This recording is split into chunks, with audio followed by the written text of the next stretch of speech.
नमस्कार। मैं डॉक्टर आलोक चैंटिया एआईआरओ NDF channel में आपका स्वागत करता हूं।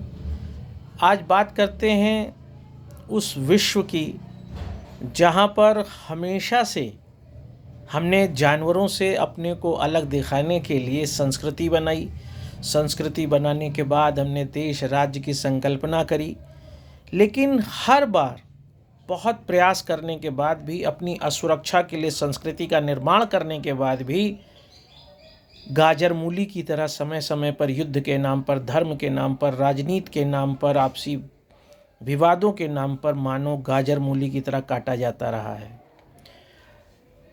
यूँ तो बहुत से वीडियो बनाए गए हैं इजराइल और फिलिस्तीन युद्ध पर। आप सब जान रहे हैं कि केवल 41 किलोमीटर की वह लंबी पट्टी, जिसे आप गाज़ा पट्टी कहते हैं, जो शायद सबसे चर्चित पट्टी होगी, जिस पर हमास, जिसे एक आतंकवादी संगठन अगर कुछ देश मान रहे हैं तो कुछ अपने देश के लिए लड़ने वाले क्रांतिकारी संगठन के रूप में उसे चिन्हित कर रहे हैं।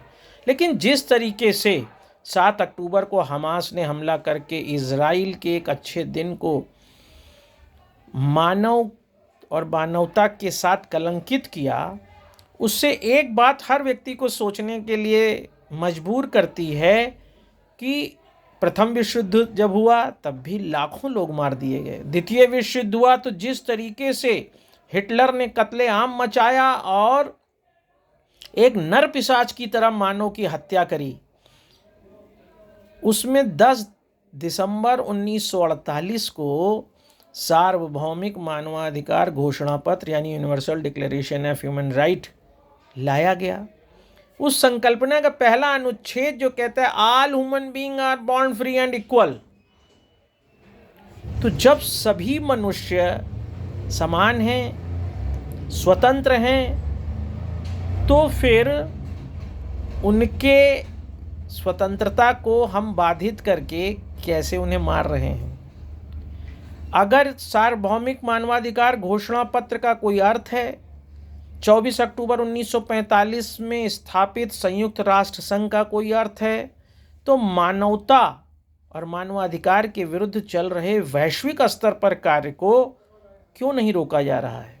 यदि सीमा विवाद उसी तरीके से एक दूसरे को मारने के लिए उपयोग हो रहा है जैसे जानवर अपनी सीमाओं के लिए झगड़ा करते हैं, एक दूसरे की हत्या कर देते हैं, तो फिर मानव और मानवता किस तरीके से जानवरों से अलग जा चुकी है? ठीक है कि डार्विन की तरह सर्वाइवल ऑफ द फिटेस्ट का सिद्धांत है कि जो योग्यतम की उत्तरजीविता के आधार पर जो सबसे योग्य होगा, लेकिन योग्यता होनी चाहिए ज्ञान में, योग्यता होनी चाहिए अपने जीविकोपार्जन को अर्जित करने में। ये कौन सी योग्यता है कि हम शारीरिक बल का प्रयोग दूसरे के ऊपर करें? जैसा कि मानव शास्त्र में एथनोसेंट्रिज्म, जिसे संजातीयता कहते हैं, जिसमें एक व्यक्ति दूसरे व्यक्ति को नीचा समझता है, उसके धर्म को नीचा समझता है, उसके जाति के आधार पर उसे नीचा समझता है और अपने को उच्च समझता है। अगर इस तरह की भावना हम में है तो यहाँ पर आकर हम संस्कृति में भी सांस्कृतिक जानवर बने हैं, ना कि सांस्कृतिक मानव बने हैं। क्योंकि जानवर भी तो अगर शक्तिशाली है और अपनी सीमा में है तो दूसरे जानवर, अगर दूसरा जानवर उसकी सीमा में आ रहा है तो वो अपनी शक्ति से नष्ट किए दे रहा है। ऐसी स्थिति में सिर्फ अगर इजराइल और गाज़ा पट्टी में फिलिस्तीनियों के बीच चल रहे युद्ध हो, यूक्रेन और रूस का युद्ध हो, जॉर्डन, लेबनान, सीरिया, सभी देशों को अगर आप देखें और उसमें मनुष्य की इस तरह से हत्याएं हो रही हैं, तो मानव ने संस्कृति बनाकर क्या पाया? और मानव ने राज्य की संकल्पना में अपनी शक्तियों को राज्य में अधिवेष्टित करके क्या पाया? अगर राज्य केवल इस आधार पर चल रहा है कि उसे अपने को सुरक्षित रखना, अपने को संरक्षित रखना है और उसके अंतर्गत रहने वाले मानव का कोई मूल्य नहीं है, तो यह गलत है।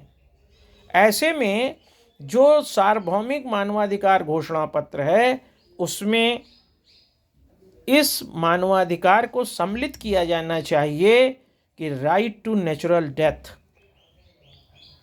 कितनी हास्यास्पद बात है कि हमने फांसी के विरुद्ध लड़ाइयाँ लड़ी और जहाँ पर क्राइम और अपराध करने के लिए फांसी दी जाती थी उसे ख़त्म करने की वकालत करी। ज़्यादातर देशों में फांसी की प्रथाएं ख़त्म हो चुकी हैं।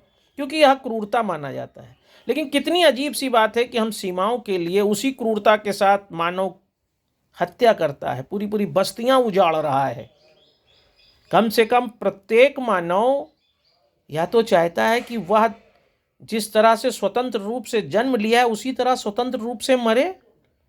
स्वतंत्रता का अर्थ राज्य की संकल्पना में केवल सीमाओं को बचाना नहीं होना चाहिए, बल्कि उसके व्यक्तिगत स्तर पर स्वतंत्रता का भाव लेकर वह अपने अंदर इस आत्मबोध को रखे कि वह मानव है। इस आधार पर राज्य की यह कर्तव्य निष्ठा होनी चाहिए, राज्य का यह प्रयास होना चाहिए कि उसके नागरिक को स्वतंत्र रूप से प्राकृतिक मौत मिले, न कि युद्ध की विभीषिका में झोंक कर, धार्मिक आधार पर झोंक कर, पॉलिटिकल आधार पर झोंक कर उसकी बलात् या फोर्स्ड डेथ उसे मिल रही है। यह भी तो उसके मानवाधिकार का उल्लंघन है। इसलिए विश्व के सभी मानव से, अखिल भारतीय अधिकार संगठन के माध्यम से मैं यह बात रखता हूँ कि आप राइट टू नेचुरल डेथ की बात करिए और उसके आधार पर संयुक्त राष्ट्र संघ इस तरह के कानून बनाए कि पृथ्वी पर रहने वाला प्रत्येक मनुष्य अब किसी का गुलाम नहीं है।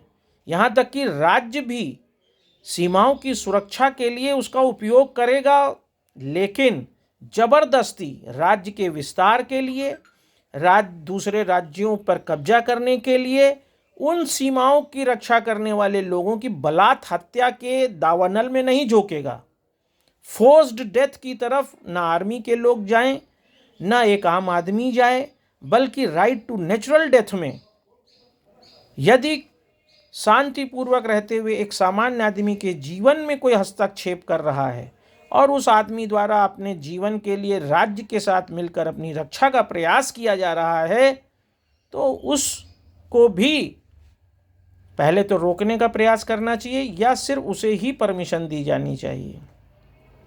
आज हमने कानून बना लिए हैं, हमने मानवाधिकार के लंबे लंबे मुहावरे बना लिए हैं, लेकिन वास्तव में मानव सुरक्षित नहीं है। मानव न तो स्वतंत्र पैदा हो पा रहा है, पैदा होते ही वह किसी धर्म का हो जाता है, किसी जाति का हो जाता है, किसी परंपरा का हो जाता है। एक नन्हा सा बच्चा नहीं जान पाता वह किस परंपरा का सदस्य हो गया, किस जाति का हो गया, किस संस्कृति का हो गया, किस धर्म का हो गया। और बाद में भी वह राज्य के एक वैधानिक गुलाम की तरह जीता है और राज्य के लिए मरता है, कटता है। कभी वह अपने लिए नहीं जी पाता है। इसलिए right to natural health, right to natural justice, right to natural death, इन सभी पर काम होना चाहिए, क्योंकि जो प्राकृतिक रूप से हमें मिलता है वही सर्वश्रेष्ठ होता है।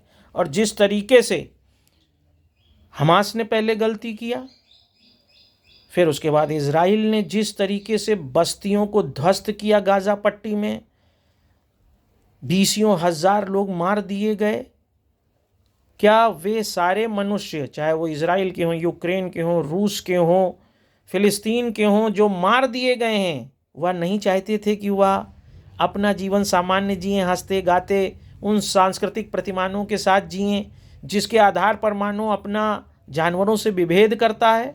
यदि वह इस दावानल में बेवजह झोंक दिए गए हैं, उनकी हत्याएं हो गई हैं, तो यह क्रूरता है और इस पर संयुक्त राष्ट्र संघ को कार्य करना चाहिए। केवल वीडियो बनाकर कि समस्या क्या है और ये हमास क्या कर रहा है और ये पट्टी क्या है, इसके वीडियो से नहीं, बल्कि हमारे बीच में मानवता, मानवाधिकार कहाँ पर खड़ा हो रहा है पूरे विश्व में इस समय, उस पर चर्चा आवश्यक है।